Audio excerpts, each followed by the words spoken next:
Hello, passive listeners, and welcome to another edition of the Actively Passive Investing Show. I'm Theo Hicks, as always, with Travis Watts. Travis, how are you doing today?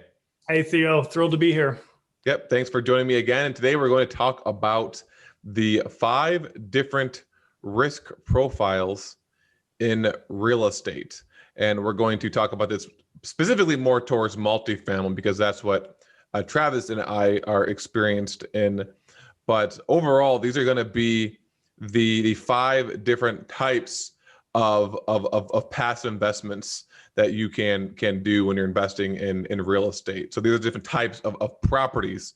And with each type of property you're investing in is going to come with some different pros and cons, or I guess benefits and drawbacks. And so today we're going to go over each of those. So Travis, do you want to kind of talk about why we're talking about this topic, why this is important to passive investors? Yeah, absolutely. I don't think there's a lot of talk out there about risk in general, but even more of a niche subject would be this conversation about the different asset types that exist. This could also be related to other asset classes, though we're going to be talking about multifamily. We'll be talking about self-storage or hotels, et cetera, that kind of stuff. So behind me here, I'll kind of get out of the way for those joining us on YouTube. What we're going to cover are the risk profiles of core assets, core plus, value add, opportunistic, and development deals within the multifamily sector. Again, that could relate to other asset types as well. But this is really important because I'm a huge advocate for folks sitting down to determine their investing criteria, their risk tolerance, having that level of self-awareness so that you can make the best decisions for you and the goals that you're looking to accomplish. That's why we're covering this topic. So those are the 5 categories. Theo, I'll just let you kick it off with core assets. And we're just going to walk through what each of these are, what they mean, what risk is associated. Again, those on YouTube can kind of see the answer right there, but we'll go over it verbally as well. So that's why we're covering it. Perfect. Yeah. And so all of these are going to be starting from lowest risk to highest risk. So the core, these are going to be your A class and A market properties. And because of their, being A class, right, they're newer, maybe they're recent development deals, or they recently went through a very high level, luxury style renovation. They're in a, primary market, like New York City or a Los Angeles, or just a really top tier market. And because of all these reasons, they're going to have very low risk, right? Everything's done. They're in a market that's, established historically, has performed, well. I guess maybe take away the last year, a lot of rent reductions in some of these bigger markets, but historically, these are properties that will cash flow, but that's all they'll do, right? You're not going to go in there and be able to do any sort of forced appreciation. So you're going to get the cash flow that is generated currently, right, when it's taken over. And so it's going to be the exact same. It's not going to go up except for through market-driven appreciation. So it's whatever the natural rent growths are. And then because of this, these typically aren't going to be bought by your kind of a passive investor who just has, maybe like $1 million or 500 grand to invest. These are the types of properties that the big hedge funds will buy because they're not in the game of doing anything to the property. They just want to buy it and then that's it, just make the cash flow. And so they'll buy it, they'll hold it for, say 10 years and then maintain it and then just sell it. And then depending on how well it was maintained, it might still be a core asset or it might be, one of the other categories. And so the next one is going to be core plus. And so these are, they're similar to core, maybe in quality of property, but they're not going to be in as great of a market. They might be in like a secondary market, not a tertiary market. And they'll still be in a big city, but not as big of a city as, in New York City or something like that. And the property could also be maybe a little bit older. But overall, these are just going to be a little bit maybe worse than core from a market perspective and from a quality of asset perspective. Now, Travis will go into next on the value add strategy. It is possible to buy a core plus property and add value to it, right? It's not only just going to cash flow based off of how it's currently cash flowing, and then you're not going to be able to do any sort of forced appreciation, but it's not going to be much, right? There's not going to be much deferred maintenance. Maybe the units are like a little bit outdated, and maybe some amenities are a little bit outdated, but overall the property is going to be in really good shape. It's going to be fully stabilized, fully achieving market rates, and you can buy it and do nothing, or maybe do a few minor things and raise the rents a little bit. So these can be in Class A or Class B markets. Again, they're most likely to be in secondary markets, but they could also be in primary markets if the property is a little bit more, I don't want to say distressed, but maybe outdated is the right word. So overall, these are going to still be mostly cash flow heavy, right? You're primarily going to get your money through the cash flow, not appreciation. So it's still going to have a lower risk, although it's going to be a little bit higher than core because of the market and the quality of the asset. So those are kind of the two ones that are almost exclusively driven by cash flow. And because of that, and the reason why these are lower risk is because when you buy it, you kind of know right away exactly how much it's going to cash flow unless something crazy happens in the market.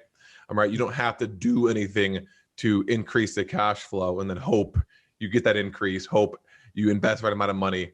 But then the downside is that because you're not forcing appreciation, you're not necessarily going to make as high of returns because the cash flow is not going to gradually increase throughout the hold period. And since the cash flow is going to be correlated to the value of the property at the back end, you're likely just going to make your money back, maybe a little bit of extra profit, but not as much as some of these other strategies that Travis is going to talk about now. Yeah, I think a good way to recap, in my perspective, core and core plus, is that your appreciation side of the equation is really just the natural market-driven appreciation in that particular area. Yep. As many of you know who are listening, real estate is inflationary. So as we get an uptick in inflation, rents typically go up that slight amount as well. So theoretically, you are going to have an equity upside, but it's not from your own doing, like Theo pointed out. You're not going in to do what we're going to talk about now, which is value add. And this is my personal favorite. As you can see here on this chart, it's pretty much middle of the road. And that really fits well with my personal risk tolerance. I'm certainly not a gambler or a speculation guy, but also if I can get a higher return by taking a little bit more risk, I'm inclined to do so. So I'm not the guy that's just going to buy a bunch of bonds and CDs and annuities and sit on my 2%, So to that point, value add is, I like to use an analogy with value add that it's kind of, this is instilled in me as a person and even from childhood, even if we're not talking about real estate. Imagine having a car, and this is the example of you're going to buy a car that needs some work. Maybe some things aren't functioning properly. So maybe you're going to find that off market and get a really good deal on it. You're going to buy it below value because it needs some maintenance. But then if you know how to repair that car, or you know who can help you repair that car, once it's repaired and running again properly, you've just increased the value of that asset. Now someone else is willing to come along and pay more for it because they don't have to deal with those issues. Same thing with real estate. We're talking about, imagine properties, multifamily properties or any other asset class built in the 1980s, the 1990s, maybe the early 2000s. They're usually stabilized assets. So they already have tenants in there, over 85% occupancy and collections for the most part. But the previous owner, for whatever reason, as Theo pointed out, there's different business models out there. A lot of institutional players like to buy these core and core plus assets, but then sit on them for 10 or 15 years till they have issues and the the air conditioners are going out and the roof needs repair and the plumbing's starting to get older. And now they're looking to offload them to some other operator who's going to come in with a value add business plan, fix all of these problems, redo the clubhouses, redo the amenity areas, make it a lot nicer and bring it back up to today's standards, including the rent premiums. And that's really what the value add strategy is all about. You're forcing appreciation because you've put in dog parks, barbecue areas, covered carports, package locker systems, upgraded security, better lighting, better landscaping. You've made the community a better place. Therefore, new tenants and existing tenants are willing to pay now slightly higher premium to live there because they get the use of all of those amenities. Okay, so that's really what value add's all about. The way I look at it is this: I try to find deals that are kind of 50-50 between cash flow and equity upside. So let's just simple numbers. If I'm getting an 8% a year cash flow on this value add property, I expect roughly a doubling of that when all is said and done and we go to sell. So hopefully I get more of like a 16% annualized return. Now that's, no way, shape or form a guarantee, but if the business plan's executed properly and you find a deal that can fit that criteria, that's very possible to do, at least in my experience. So that's value add. That's my favorite. The last one I'll touch on real quick is opportunistic, which is not far off this chart. If I had made this chart myself, I think I'd put it. Yeah, I was saying the same thing. Because I think there's just a tad more risk associated. And opportunistic is where you're buying properties that have pretty major issues. It could come from a multitude of things. Maybe there was a big fire on a property or a flood, or maybe the previous owner only got to 30% occupancy, and for whatever reason, they need to pull out of the deal. So you've got a lot on your hands to handle. You've essentially have to turn something around completely. It might involve new construction, new development, cutting things down to the studs and starting over again. There's often not a lot of cash flow associated with these types of deals in the beginning because of what I mentioned, the low occupancy or no occupancy. It just kind of depends, but they're just riskier for those reasons. It takes a more qualified team who's an expert in turning these things around. So if you're going to be a limited partner like I am, the team is what you really want to be vetting, and what their track record is and how many times they've successfully been able to turn these assets around. Another common thing I'm seeing right now because of COVID is our hotels that are being converted to affordable housing. So I would put that in this category. That's an opportunistic play that's going to take a lot of, permitting, possible construction. It's a risk, it may not work out and it may not function the way you want it to function. So it's riskier, but there's usually a higher equity upside on an opportunistic deal when compared to a value add, or especially obviously when compared to core and core plus. So that's opportunistic. Let's put it this way. It's the riskiest of all the existing product out there. Okay. So excluding new development, which Theo, I'll let you talk about development. Yeah. I wonder if, you talk to someone who is a developer, if they wouldn't put development as the riskiest. I don't know. I mean, I would imagine that maybe someone might say that opportunistic is a little bit riskier. So these two might be interchangeable, but I think that the way we have it is accurate because of the fact that the property doesn't exist, right? And so when you're comparing it to opportunistic, right, the property itself is actually there already. And so, the biggest problem with development that I think that it's kind of like, you buy it and then there's land, there's no property. You hope that the market stays the same or gets better over the 2-year, 3-year, however long it takes to develop the property, and that you can sell it. And on the back end, your buyer is going to be one of these core buyers, right? It's going to be, and you're making an A property. And so the hope is that someone buys it on the back end. And, for the past, say, 10 years leading up to 2020, I'm sure that was the case. Whereas, what happens if there was a recession hits in the middle of your business plan. With any of these other ones, at least a property is there and you do something with it, right?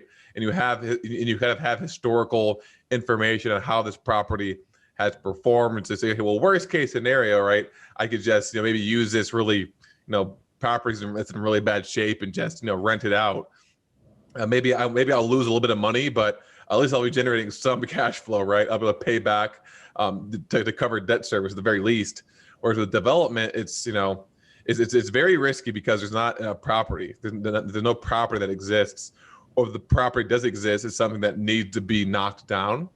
And so this is a 100% forced appreciation play. There's really no cash flow, and then depending on the strategy, there might not ever be any cash flow, right? The plan might just be to develop it and then stabilize it, then sell it, and then you get paid once it gets hopefully sold.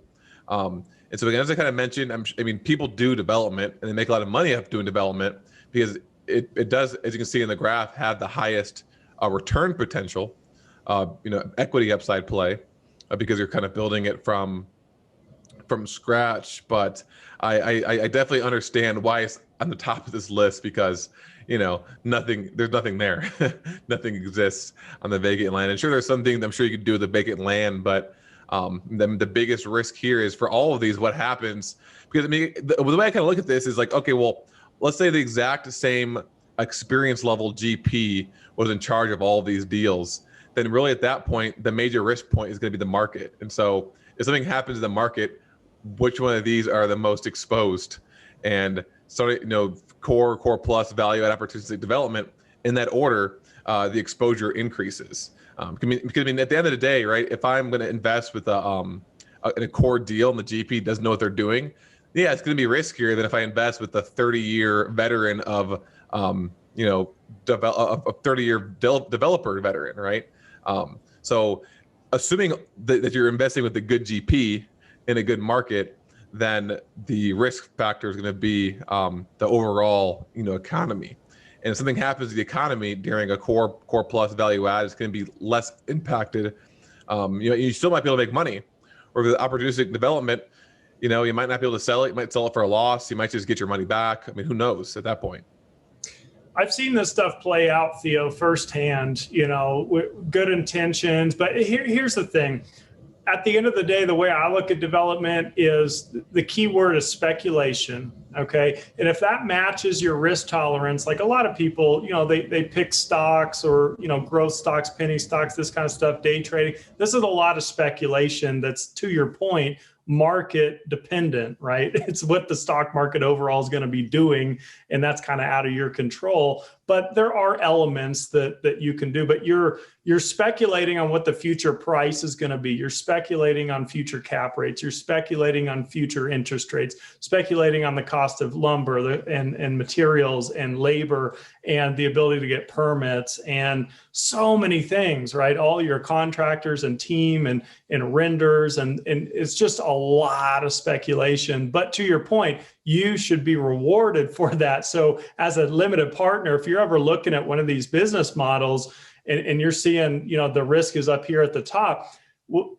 the projections better be a lot higher than something here in the middle, right? Because you're taking a lot more risk to get there. If it's the difference between a 12% return and a 10, there's no way, man, I wouldn't touch that with a 10-foot pole, but so it better be like a 25% return versus a 10 or something, because you're taking that much more risk. So those are my thoughts on development.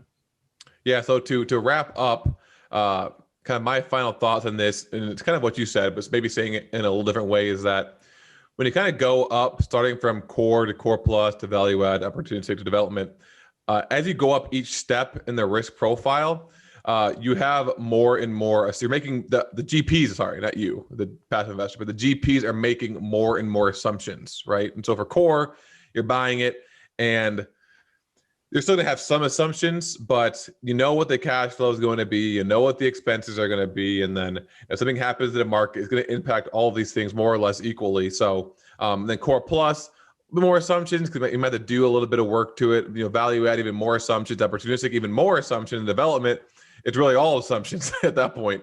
And so the more assumptions the GPs need to make, that's kind of correlated to the more risk, because you want more facts. The more facts, the less risk, basically. So those are kind of my final thoughts on that. Yeah, 100%.